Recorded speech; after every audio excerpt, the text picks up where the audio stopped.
fewer and fewer people are having kids. Last week, my wife asked me when I thought we should start trying for a child. We got married last year, and honestly, I haven't given it much serious thought until she asked. It kind of caught me off guard, not because I don't want kids, I do, but it made me wonder, why hasn't this been at the front of my mind? And as I looked around, I realized I'm not alone. Some of my friends are literally in the same boat. Others have even decided that they don't want kids at all. So that got me curious. So I started digging. And here's what I found. In Japan, birth rates have hit the lowest number in history since 2023. Italy has declared it a national emergency, and in places like the United States and Korea, the numbers keep falling year after year. This is no longer just about personal choices, it's becoming a global crisis. Governments are spending billions trying to reverse this trend, but nothing seems to be working. So, what's really going on? Is it the cost of living? Or is it because people don't feel safe about the future? Or is it something deeper?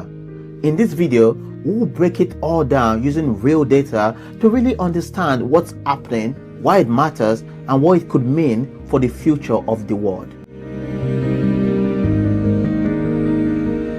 So, what exactly is the fertility crisis? It's simple. People around the world are having fewer babies. In some countries, the birth rate is now so low that the population is starting to shrink. And this matters more than you think. Here's why. Right now, people are living longer than before. That means more elderly people need more support. But with fewer younger people being born, there are not enough workers to replace those who retire. And this creates a big problem. Fewer workers means fewer people are paying taxes.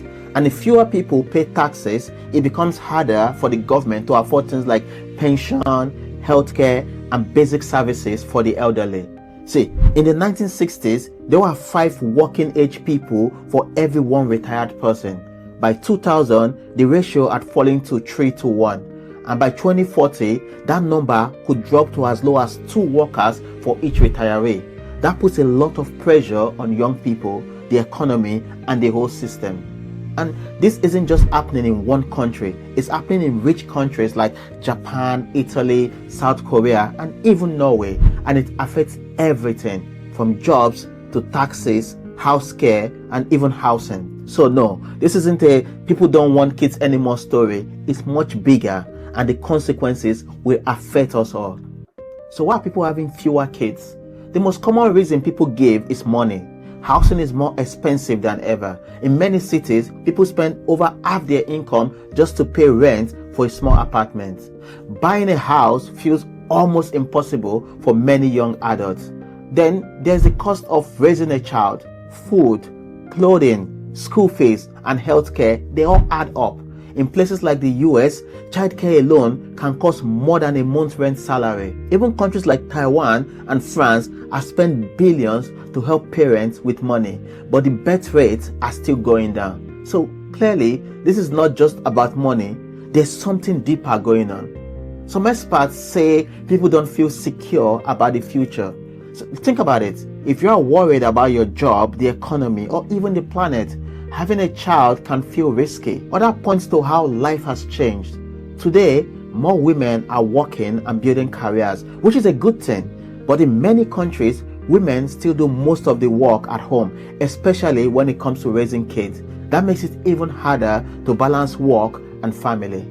Also, many people want to enjoy their freedom. They want to travel, they want to grow their careers, and simply they want to do that without the pressure of parenting. And in some places, marriage is also happening later in life, which means fewer years to have children. So when you add it all up, money stress, career goals, lifestyle changes, and the fear about future, it's no surprise people waiting or choosing not to have kids at all. And I know you might be thinking, can the government just pay people to have more kids? Well, many countries have already tried, but it's not working as well as they hoped. Taiwan, for example, has spent $3 billion trying to boost its birth rate. France has spent 4% of its entire economy on programs for families. That's the same amount the US spends on its military every year. and yet both countries still have low birth rates. So what's the problem? The truth is, money alone doesn't fix everything. A one-time payment or a tax break doesn't make people feel more secured about the future.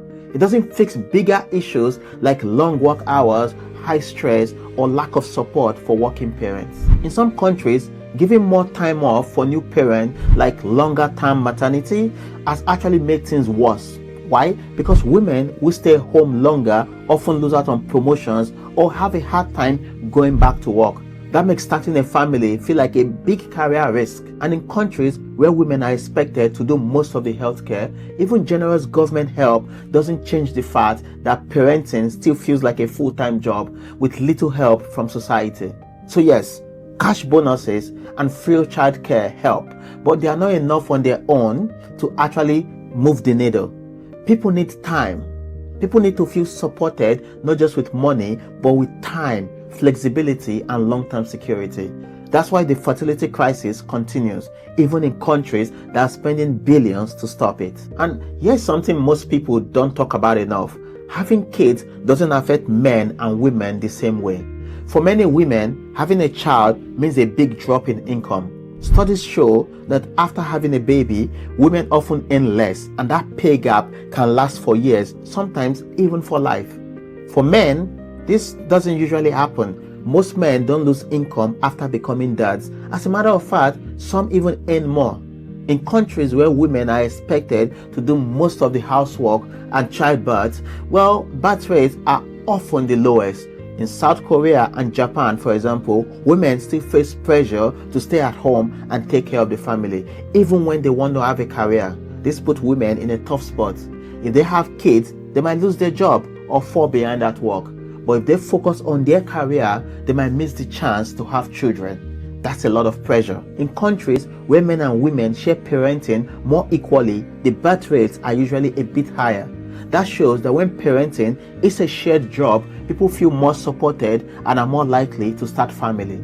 So, if you want to understand this fertility crisis, you have to look at gender roles, because when women are forced to carry the biggest burden, more and more of them are deciding not to have kids at all. And here's one more thing most people don't think about when it comes to birth rates. Having kids is not just a financial decision, it's also an emotional one. People are more likely to start a family when they feel hopeful about the future. If someone believes the country is safe, their job is stable, and their children will have a good life, they are more likely to want kids. But when people feel a bit unsure about money, politics, trade wars, climate change, or even literal wars, they tend to wait, and then they decide not to have kids at all. And there's real data backing this all up. A research group called Our World in Data found that countries with the lowest birth rate also have some of the lowest level of optimism. Places like South Korea, Japan, and Italy all have low fertility rates, and people there are less likely to believe that life will get better. On the other hand, in countries where people still believe in a brighter future, birth rates are usually a bit higher. This shows us something important. It's not just about giving people money or better childcare. It's about giving them a reason to believe the future is worth building for themselves and for the next generation. So, when we talk about fertility crisis, we have to ask ourselves, what kind of world are we asking people to bring children into? Let me know in the comment what you think. Do you think this crisis can be fixed, or is this just the new normal? And if you found this breakdown helpful, hit that like button and subscribe to the channel. Thanks for watching, and I'll see you in the next one.